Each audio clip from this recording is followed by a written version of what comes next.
আমরা তো সবার অংশগ্রহণে বিশ্বাস করি। বিএনপি ওই রকম বলে না যে আমি সব করে দিছি।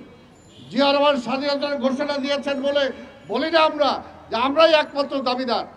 17 বছর ধরে আমরা আন্দোলন করেছি, তারপর আমরা বলি না যে বিএনপি একমাত্র দাবিদার। তারপর আমরা বলি যে সকল আন্দোলনকারী রাজনৈতিক দল এবং শক্তিকে নিয়ে এই দেশটাকে গড়ে তোলার জন্য আমরা সরকার গঠন করব। তো বিএনপি কোথায় একা? বিএনপি একা চিন্তা করে না। তাই যারা আজকে বিএনপি আর আওয়ামী লীগের সাথে মিলাইতে চান তারা অন্য কারো দালালি করেন। পরিষ্কার কথা, যারা আজকে নির্বাচন ঠেকাইতে চান, পরিষ্কার বলবো, তারা ভারতীয় আধিপত্যবাদের শক্তিকে আবার ফিরে আনতে চান। যদি না চান তাহলে আজকে নির্বাচন দেন, জনগণ ঠিক করবে কাকে ভোট দিবে। জনগণকে ঠিক করে দেন, জনগণ অধিকার জনগণকে ফিরে দেন। প্রথমেই বলছি 15 বছর ধরে অপেক্ষা করছি আমরা ভোটের জন্য, আর আপনি বলেন 2-4 দিনে ভোট। কিসের 2-4 দিনে ভোট?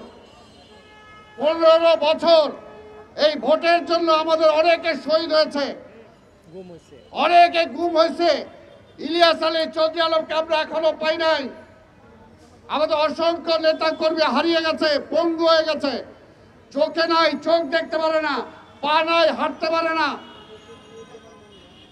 আমার অনেক মা বোনেরা তার ইজ্জত খুঁজেছে আওয়ামী লীগের হাতে, শুধুমাত্র ধানের শীষে ভোট দেওয়ার কারণে। আমরা দেখেছেন নোয়াখালীতে, ফেনীতে কিভাবে মহিলাদেরকে রেপ করা হয়েছে। আর কি দেখবেন? আমরা অনেক ত্যাগ করেছি, তারপর আমরা চাই না যে বিএনপির নেতৃত্বেই সব হোক। আমরা চাই সকলের নেতৃত্বেই আমরা এই দেশটাকে গড়ে তুলতে চাই। তারেক রহমান এই কথাটাই বারবার বলেছেন। কোথায় ভুলটা, কোথায় অপরাধটা কোথায়? কিন্তু নির্বাচনে ভয় পান, হাসিনাও ভয় পাইছে, আপনারাও ভয় পান। এটা তো হবে না। জনগণের ক্ষমতা জনগণকে ফিরিয়ে দেওয়ার জন্য অনতি বিলম্বে নির্বাচন দিতে হবে। এটা হলো পরিষ্কার কথা। এটা হলো, এই জন্য আপনাদেরকে ক্ষমতায় দেওয়া হয়েছে।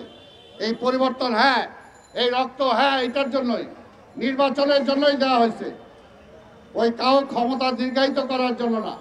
কেউ আবার নতুন দল বানাবে তার জন্য আমাদের 5 বছর অপেক্ষা করতে হবে সেটার জন্য না।